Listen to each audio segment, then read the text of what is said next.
देखो second question है, we know that 1/7 equals to this. Question कह रहा है कि हमें पता है कि 1/7 की वैल्यू इतनी है, ठीक है। तो ये 1/7 की वैल्यू इतनी आया कैसे इतना? तो सिंपल है, 7 से हमने क्या किया होगा, या पहले से क्या किया होगा, 7 से 1 को डिवाइड किया होगा, तो ये वैल्यू आया होगा। और ये वैल्यू जब आया, ये वैल्यू, तो इस पे डैश क्यों लगा है? क्योंकि इसका मतलब है कि यहां से वैल्यू फिर से रिपीट होना शुरू हो गया होगा, इसीलिए इस पे डैश लग गया। तो यहां तो क्वेश्चन में पहले से ही 1/7 की वैल्यू दे रखा है कि we know that 1/7 equals to this. तो can we predict what the decimal expansions of 2/7, 3/7, 4/7, 5/7 and 6/7। But condition क्या है? Without actually doing the long division. इसको तो डिवाइड करके ही लिखा होगा यहाँ पे, और हमें क्या बोल रहा है कि आप इसको डिवाइड करके नहीं लिख सकते, डिवाइड नहीं करना है, लिखा है ना कंडीशन। तो अगर डिवाइड नहीं करना है तो हम कैसे फाइंड करेंगे? तो आसान है, पहले क्या करो, 1/7 की जो भी वैल्यू तुम्हारा दे रखा है, पहले 1/7 की वैल्यू एज इट इज यहाँ लिख दो, 0.14285 अब इसको क्या करो तुम, 2 से मल्टीप्लाई कर दो। अगर 2/7 की वैल्यू निकालना है तो 1/7 की जो वैल्यू है वो लिख के और इसको 2 से मल्टीप्लाई कर दो, जो आएगा वो इसका आंसर। मल्टीप्लाई करो, 7 2 जा 14, 5 2 जा 10, 11, 8 2 जा 16, 17, 2 2 जा 4, 5 2 4 जा 8, 2 1 जा 2, डेसिमल 0 निकल गया। इसी तरह तुम्हें क्या करना है, 3/7 की वैल्यू फाइंड करना है। तो फिर क्या करेंगे हम, फिर से अब हम इसी की यही वैल्यू लिखेंगे, ये वैल्यू नहीं लिखेंगे, 1/7 की जो वैल्यू है वही एज इट इज फिर से लिखो, 0.14285 और इसको कितने से, 3 से मल्टीप्लाई कर दो, जो आएगा वो यहाँ पे आंसर, और फिर उसके ऊपर भी तुम डैश लगा दो। इसी तरह 4/7 तो एज इट इज ऐसे ही कंटिन्यू जो है चलाते जाओ। 4 का निकालना है तो 4 से मल्टीप्लाई करेंगे, फिर 5 का निकालना है तो 5 से मल्टीप्लाई करेंगे, बस डैश सब पे लगेगा, डैश सब पे लगाना है। फिर 6 का निकालना है तो इसको 6 से मल्टीप्लाई करेंगे, जो आंसर आएगा वो यहाँ लिख दो मल्टीप्लाई करके। तो बिना long division method, without doing long division method हमने इसका आंसर निकाल लिया। तो क्वेश्चन में यही कह रहा था। तो क्वेश्चन को हमेशा ध्यान से पढ़ो कि क्या बोला जा रहा है, फिर अपने आप सोल्व हो जाएगा। देखो question number 3, express each of the following in the form of P/Q. Express each of the following in the form of P/Q, where P and Q are integers and Q is not equals to 0। यानी जो भी value है हमारे यहाँ पे, इन value को P/Q के form में हमें कन्वर्ट करना, P/Q के फॉर्म में लाने हैं। कंडीशन क्या है कि Q की वैल्य/, कभी भी 0 नहीं हो सकती, क्योंकि Q की वैल्यू 0 हो गए तो वो रैशनल नंबर नहीं होंगे। निम्नलिखित को P/Q के रूप में व्यक्त करें, जहां P और Q पूर्णांक है तथा Q इस 0 के बराबर नहीं है। बराबर लिख के अगर काटा है तो इसका मतलब बराबर नहीं है, इज नॉट इक्वल टू 0। अब देखो पहले कुछ चीजों को समझ लो, बाद में मैं क्वेश्चन सोल्व कर दूंगा। पहले तो ये समझो कि वैल्यू को अगर हमें P/Q के रूप में डायरेक्ट बोल रहा है कन्वर्ट करने के लिए, P/Q के रूप में। अभी क्वेश्चन को रहने दो, पहले कुछ चीजें को समझ लो। P/Q के रूप में अगर हमें बोल रहा है वैल्यू को कन्वर्ट करें, अगर ये वैल्यू ऐसे होता 7/6, ठीक है, या फिर ये वैल्यू होता मिक्स फ्रैक्शन में। फिर बोलता है कि इसमें p और q की वैल्यू बताओ, find the value of p and q, या express this number in the form of p upon q, या इस नंबर को p बट्टे q के रूप में बदल दो।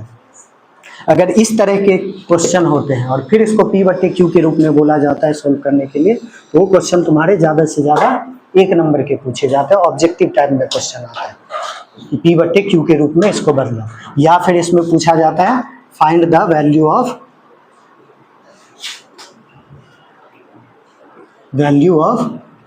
p या फिर q, या एक ही पूछ देगा p या q पूछ देगा, या फिर p और q दोनों की वैल्यू पूछ देगा। ये 1 नंबर में भी आते हैं, ऑब्जेक्टिव टाइप में भी, फिलअप्स में भी ऐसे आ जाते हैं तुम्हारे। पहले इसको समझ लो फिर क्वेश्चन समझा दूंगा। तो अगर हमें इसको p बट्टे q के फॉर्म में कन्वर्ट करना है तो सिंपल है, अगर हम इसको सोल्व करते हैं तो ये कितना आ जाएगा 7 6, और कितने डिजिट के बाद डेसिमल है 1, तो ये जब डेसिमल हटेगा तो नीचे कितने जीरो आएंगे 1 पे 1 0। अगर इसी तरह ये क्वेश्चन होता तुम्हारा, मान लो 1.015 और इसको चेंज करना था p अपॉन q के फॉर्म में, तो हम इसको क्या लिख देते 1015, पहले डिजिट एज इट इज लिख लो डिजिट।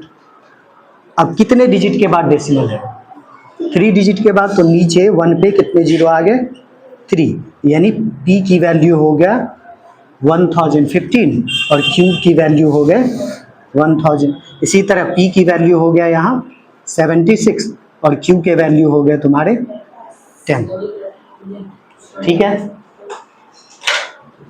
अब यहाँ पे आ जाओ, ये वैल्यू जो है तुम्हारा किस में है मिक्स फ्रैक्शन में है, तो मिक्स फ्रैक्शन की वैल्यू को ही डायरेक्ट नहीं बोल सकते कि ये p की वैल्यू है ये q, पहले इसको हमें इम्प्रॉपर में चेंज करना होता है। तो इसका भी नेक्स्ट प्रोसेस जो है पहले इम्प्रॉपर में चेंज करना। तो कितना आ जाएगा ये 28 अपॉन में 8, इसको चेंज करने आता ही है। इन दोनों को मल्टीप्लाई करो, ऊपर के डिजिट को ऐड कर दो, 8 3 24, 24 में 4 ऐड किया 28, 28 अपॉन में 8। अब तुमसे p की वैल्यू पूछ रहा है तो लिख दो p इक्वल्स टू में 28 एंड q इक्वल्स टू में 8। हो गया, एक ही वैल्यू पूछेगा तो एक ही वैल्यू पे टिक कर दो, एक ही वैल्यू लगा। समझ में आ गया? ये तो हो गए 1 नंबर के क्वेश्चन, 1 नंबर में ये आएगा। 1 नंबर के क्वेश्चन जब भी आएगा, अब तुम्हें पता कैसे चलेगा कि ये 1 नंबर के है या 3 नंबर के? अगर क्वेश्चन के ऊपर डैश नहीं लगा है ऊपर, तो समझ जाओ, और फिर बोल रहा है p अपॉन q के फॉर्म में चेंज करो। क्वेश्चन में डैश नहीं लगा है और फिर बोल रहा है p अपॉन q के फॉर्म में चेक करो, तो वो शॉर्ट क्वेश्चन है, वेरी शॉर्ट, 1 नंबर के। अगर क्वेश्चन के वैल्यू में क्या लग गया डैश, यानी बार लग गए, जैसे कि मान लो डी क्वेश्चन मैंने लिखा और यहाँ लिख दिया 7.15 और इन दोनों पे डैश लगा दिया, और फिर क्वेश्चन में बोला जा रहा है कि convert this number in the form of p upon q, तो अब इसको हम डायरेक्ट नहीं कर सकते। अब सोल्व करने के लिए ये प्रोसेस जाएगा। अब ये प्रोसेस क्या होता है वो अब आगे बता रहा हूँ। ये तो शॉर्ट समझ में आ गया, ये 1 नंबर में आते हैं, इसको याद रखना। अब ये कैसे करेंगे ये देख लो।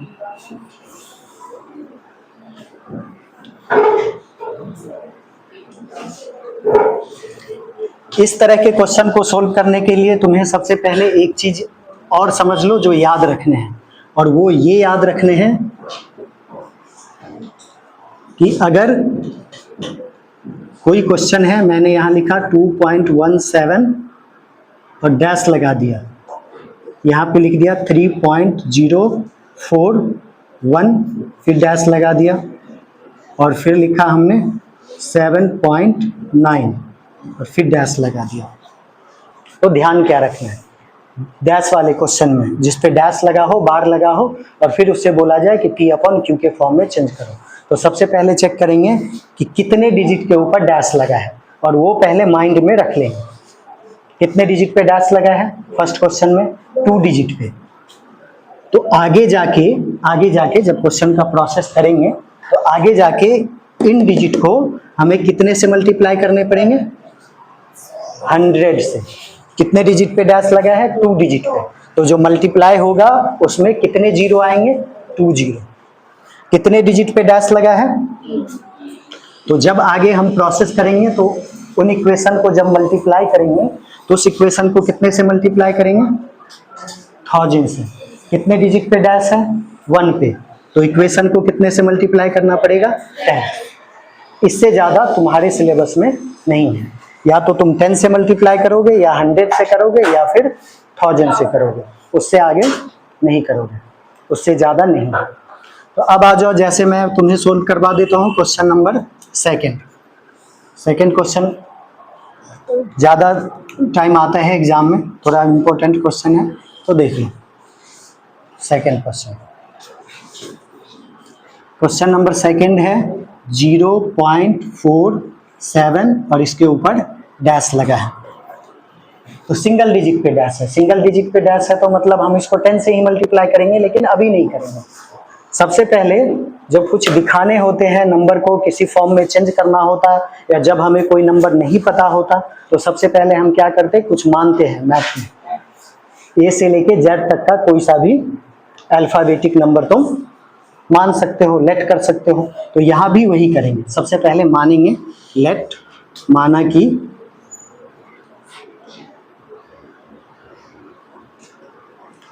नंबर इज एक्स, ठीक है, माना कि संख्या एक्स है, ठीक है, हमने मान लिया कि संख्या क्या है, एक्स है, इक्वल टू एक्स है।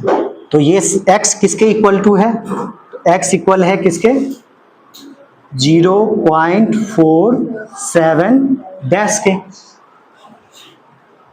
तो इसको अगर हम नेक्स्ट स्टेप में लिखते हैं तो इसको हमें क्या लिखना पड़ेगा?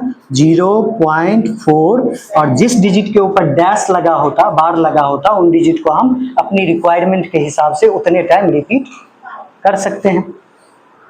तो हम 7 को यहाँ रिपीट कर देंगे, ठीक है, जितनी बार भी करना है। और इसको मान लेंगे इक्वेशन फर्स्ट इक्वेशन मिल गया हमें। अब मैंने जो स्टार्टिंग में तुम्हें बताया था कि 10 से मल्टीप्लाई करना है, या 100 से, या 1000 से, अब मल्टीप्लाई करेंगे। जब इक्वेशन फर्स्ट तुम्हारे पास आ जाए तब उन इक्वेशन को मल्टीप्लाई किया जाता है 10, 100 या 1000 से। तो क्वेश्चन पे फिर वापस चले जाओ और देखो कितने पे डैश लगा है, 1 डिजिट पे डैश लगा है, तो मतलब इक्वेशन फर्स्ट को कितने से मल्टीप्लाई करेंगे? 10 से। तो यहां हम लिख देंगे मल्टीप्लाई इक्वेशन फर्स्ट टू 10, यानी समीकरण फर्स्ट को 10 से गुणा करने पर। अगर समीकरण फर्स्ट को हम गुणा कर रहे हैं तो समीकरण फर्स्ट दाईं तरफ ही नहीं है, दोनों तरफ की वैल्यू को मल्टीप्लाई करेंगे, बाईं तरफ भी और दाईं तरफ भी, LHS भी और RHS भी, दोनों तरफ की वैल्यू को तो मल्टीप्लाई करो। तो हम x को भी मल्टीप्लाई करेंगे 10 से, इक्वल टू का साइन, और 0.4777 जो भी है इसको भी मल्टीप्लाई करेंगे हम 10 से, ठीक है। अब 10 को x से मल्टीप्लाई करेंगे तो कितना आ जाएगा? 10x। कितने जीरो से मल्टीप्लाई करना है इसको? 1। यहाँ जितने जीरो होंगे ये डेसिमल उतने डिजिट आगे चला जाएगा। अगर यहाँ 2 0 होता तो ये डेसिमल यहाँ आ जाता, अगर 3 0 होता तो ये डेसिमल डायरेक्ट यहाँ आ जाता, यहाँ पे।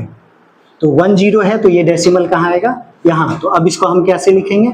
4.7777, जितनी बार भी लिखना है तुम्हें। इसको मान लिया हमने इक्वेशन सेकेंड। ये था हमारा इक्वेशन फर्स्ट और ये हो गया इक्वेशन सेकेंड। अब क्या करो, यहाँ लिखो subtract equation first from second. क्या करेंगे हम? अब इक्वेशन को हम सेकेंड में से फर्स्ट को सब्ट्रैक्ट करेंगे। अब सब्ट्रैक्ट करने आता ही है, जब भी सब्ट्रैक्ट करते हैं जिस में से सब्ट्रैक्ट करना है उसको पहले लिखेंगे और जिसको सब्ट्रैक्ट करना है उसको नीचे लिखेंगे। तो किस में से किसको घटाना है? सेकेंड में से। तो सेकेंड इक्वेशन को पहले लिखेंगे। तो यहाँ क्या लिखेंगे? 10x इक्वल टू में 4.7777 जितनी बार लिखनी है। अब फर्स्ट इक्वेशन क्या है? फर्स्ट को घटाना था यहाँ, तो फर्स्ट इक्वेशन को लिखो। तो x के सामने x की वैल्यू, इक्वल टू के सामने इक्वल टू। अब यहाँ देखो इस वैल्यू को डेसिमल के नीचे कैसे लिखेंगे, इसमें ज्यादा गलतियां होती है।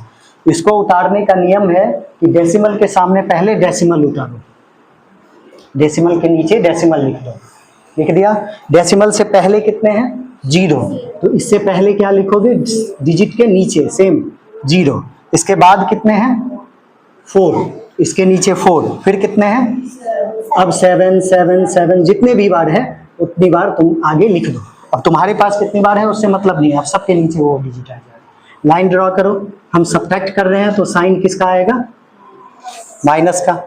10x में से 1x गया तो कितना बचा, और इक्वल टू में 4 में से 0 गया तो 7 में से 4 गया तो 3। अब डेसिमल पहले सेंटर में लिख दो बीच में और फिर लिख दो 3, और बाकी के डिजिट क्या हो गए 0। डेसिमल के बाद 0 की कोई वैल्यू नहीं होती, तो 9x इक्वल टू में कितना आ गया 4.3 आया ना। तो सिर्फ x इक्वल टू कितना आएगा 9 मल्टीप्लाई में है, जब साइड चेंज करेगा तो किस में बदल जाएगा डिवाइड में, तो 4.3 अपॉन में 9। अब डेसिमल हटाएंगे तो उतने 0 नीचे, तो कितने डिजिट के बाद डेसिमल है तो 1 डिजिट के बाद, तो कितने 0 नीचे आएगा, तो इसके आंसर कितने हो गए x इक्वल टू 43 अपॉन में 90। ये हो गया आंसर। समझ में आ गया। ये क्वेश्चन कम से कम 3 नंबर के आते हैं, कितना भी कम आएगा तो 2 आएगा ही। तो इसीलिए जो है इसकी प्रैक्टिस करते रहो, बाकी के क्वेश्चन तुम अब खुद कर लोगे। ठीक है, अब इसके एक क्लास और लगेगी।